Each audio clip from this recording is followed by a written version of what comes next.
really we're going to see how many people I can offend in one video.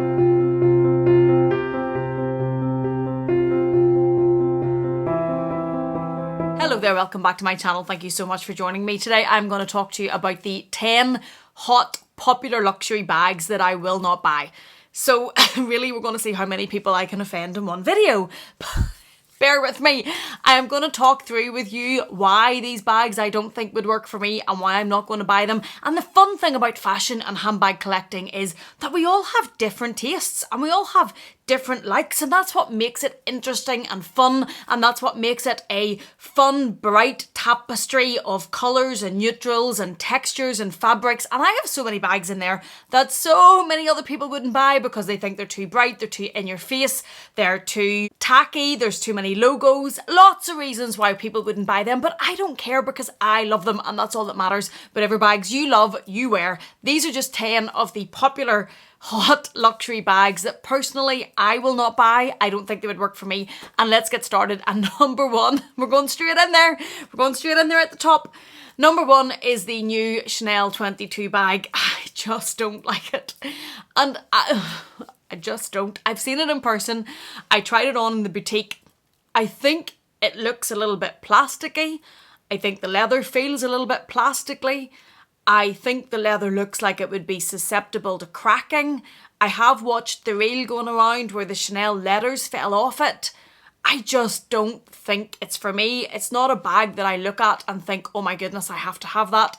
I just don't really think it's for me. Now, never say never, and I say that because the Chanel 19, I didn't like that when it was first released, and I now have two.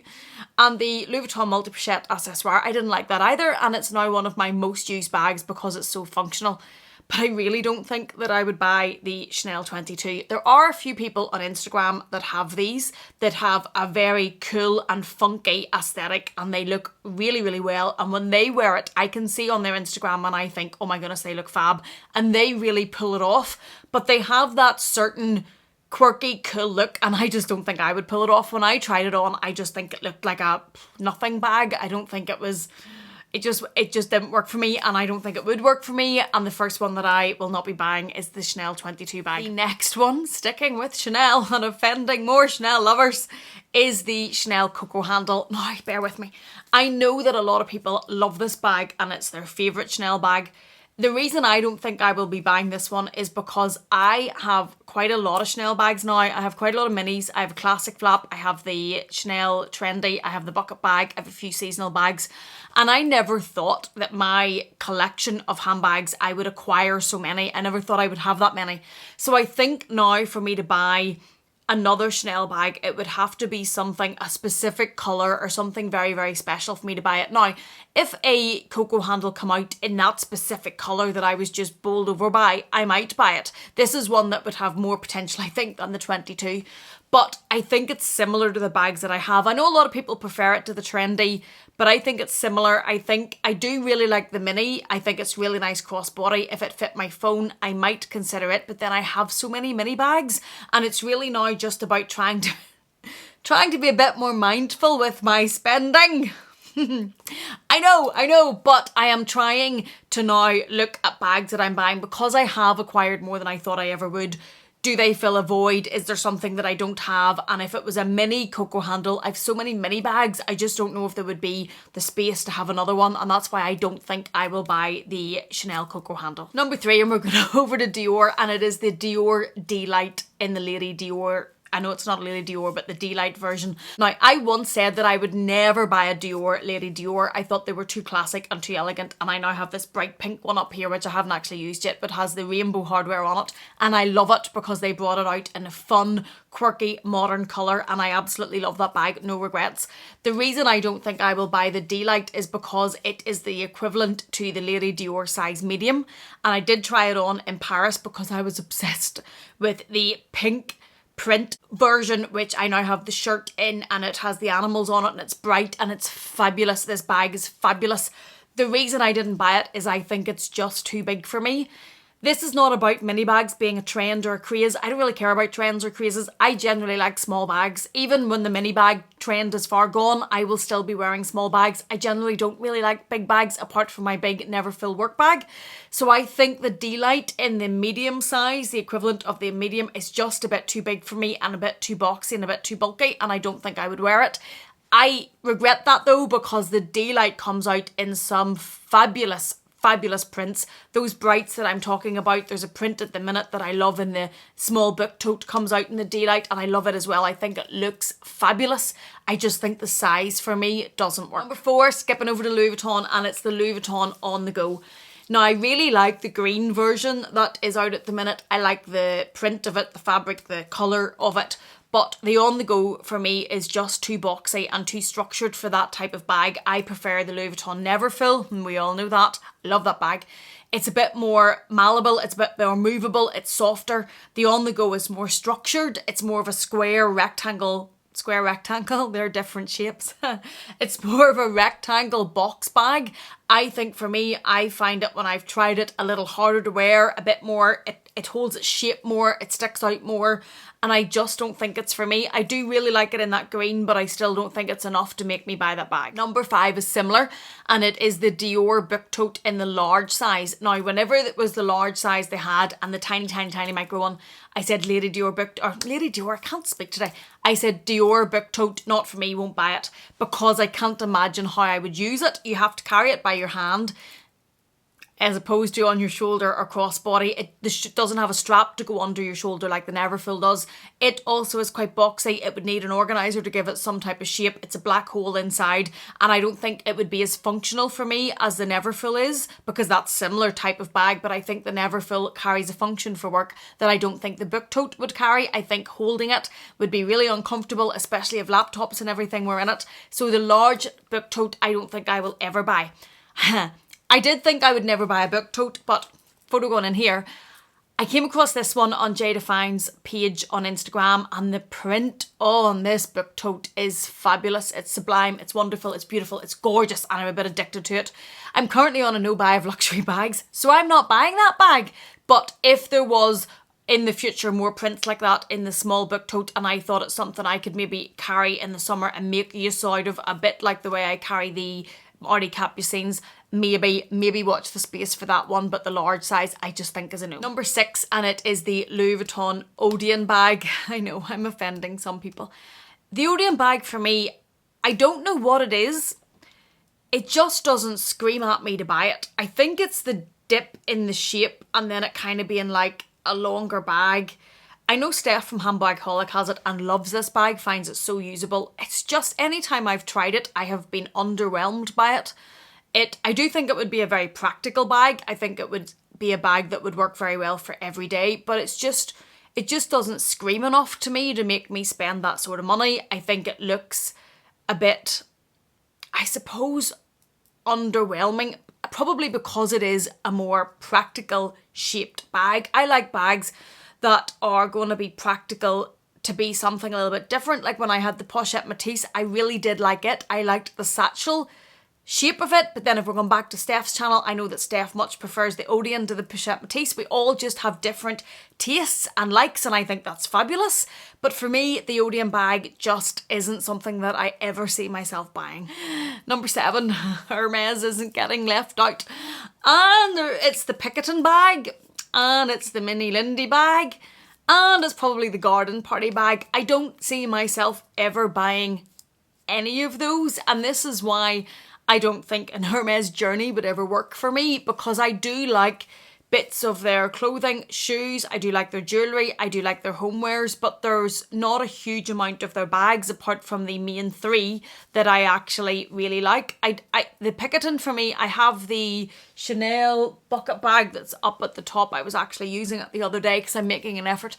And because the bucket bag is one of those shapes that I use the least, I have to make myself use that bucket bag because it's so pretty and I really like the look of it. But the Picotin I think would be similar, although that one has the strap and the crossbody strap, so if I don't wear that one often with the strap, I don't think there's any way I'm going to wear the Picotin, although I do love the Hermes colours. The Mini Lindy, I just don't, the shape with the handles, I just don't like it. They look like ears. I don't think it's a bag for me. And the garden party, I think, is probably a bit like how I would use the Neverfull, and I know some people are screaming at me right now that how would I put the Neverfull over the Hermes, but I would. I love the Neverfull, and it fills that role for me so well that I don't think there would be a need for the garden party as well, because it's a tote bag. I know it's a bit smaller, but it's the same sort of shape, and I just don't think that I would have a need to fill it. So those are 3 for 1 at number 7 of popular bags that I don't think I will buy. Number 8, and there's a lot of you aren't going to like this, and it's the Louis Vuitton Alma. Now, I say that as being somebody who absolutely loves Louis Vuitton. I love the canvas. I love the monogram. I love the damier ebene. I really like the Alma in the epi leather. There are so many Almas that I look at and I see the colour or the print that it's come out in with the funky straps that they're now coming out on, and I think, oh, I like you. I do like you, and I like the bag until I try it on. I just don't like the shape, the way the base sits out more than the upper, because it's a little bit like a bowling bag, this type of shape. When I wear it crossbody and the bottom of the bag is sticking out further, I just don't like the shape of it on me crossbody. I think if it's a bag you planned to use either as a shoulder bag or a handheld bag, I think that it would work a lot better that way, and I think I like the look of it a lot more that way. Personally, I like bags to be able to be worn crossbody. They have to be certain bags that I don't wear crossbody. The Alma is a bag that in the canvas I would probably be wearing on a day-to-day casual basis, and those bags I like to be able to go crossbody, and this one crossbody, I think the bottom of it just sits out a bit too wide for me. Number 9, and it is the YSL Loulou bag. I know a lot of you love that bag, and I had that bag. I bought that bag because I think that bag is beautiful. I think the leather is very soft and very supple. I think it's a good size of a bag. I liked that you could go crossbody with it, and then you could also double it up and wear it on your shoulder. So I actually really liked this bag enough to buy it. I really liked the colours that it came in. I had it in the warm beige. I love the burgundy it comes in. There's a few other colours I really like. The reason that I won't buy the YSL Loulou is I learnt this the hard way when I did buy it, because I have the Chanel 19, and to me they are a similar type of bag. They fill a similar type of function. I would wear them on similar type occasions, that I always lifted the Chanel 19 over the YSL Loulou. So I don't think I would ever buy another YSL Loulou, although I've been tempted. I have been in shopping and looking at them, and I have been tempted because they've been a specific colour. There was a teal colour that was beautiful and a burgundy, and I did try them on and I was very tempted, and I had to remind myself that I had one of those bags that I really liked, and it sat in there and I never used it once. Tags were still on it because I always went to the 19, and it's me getting drawn into colour. One of the problems I have in my psyche is I am attracted to colour, and I love colour, and I like to collect colour. These are very expensive to be collecting in colour. Collect paint cards. Collect paint cards, Amelia. They are colours. Collect those colours. It's not quite the same. But I saw them in the teal and the burgundy, and I thought, ooh, I like those, but I had to talk myself down off the ledge because I knew I wouldn't really wear them that much because I have the 19, even though I love the colour of them. So that is a bag I don't think I'll buy again. And the last one, number 10, and it is the Givenchy Antigona. And I know this is a bag that a lot of people have and is popular and a lot of people really like. For me, I just think it is too structured and too boxy looking. And I think to wear it crossbody, which I like to do, I think it would just sit too boxy and too big, I suppose. It's a bit like I used to have the Louis Vuitton Speedy 25 in a beautiful Empreinte leather in a colour like this. It was beautiful. I kind of regret selling that bag, but one of the reasons I sold it was because when I wore it crossbody, it sat out quite bulky. I should have kept it for the times that I needed a bag that either I could hold a bit more in the hand or shoulder bag, but I didn't.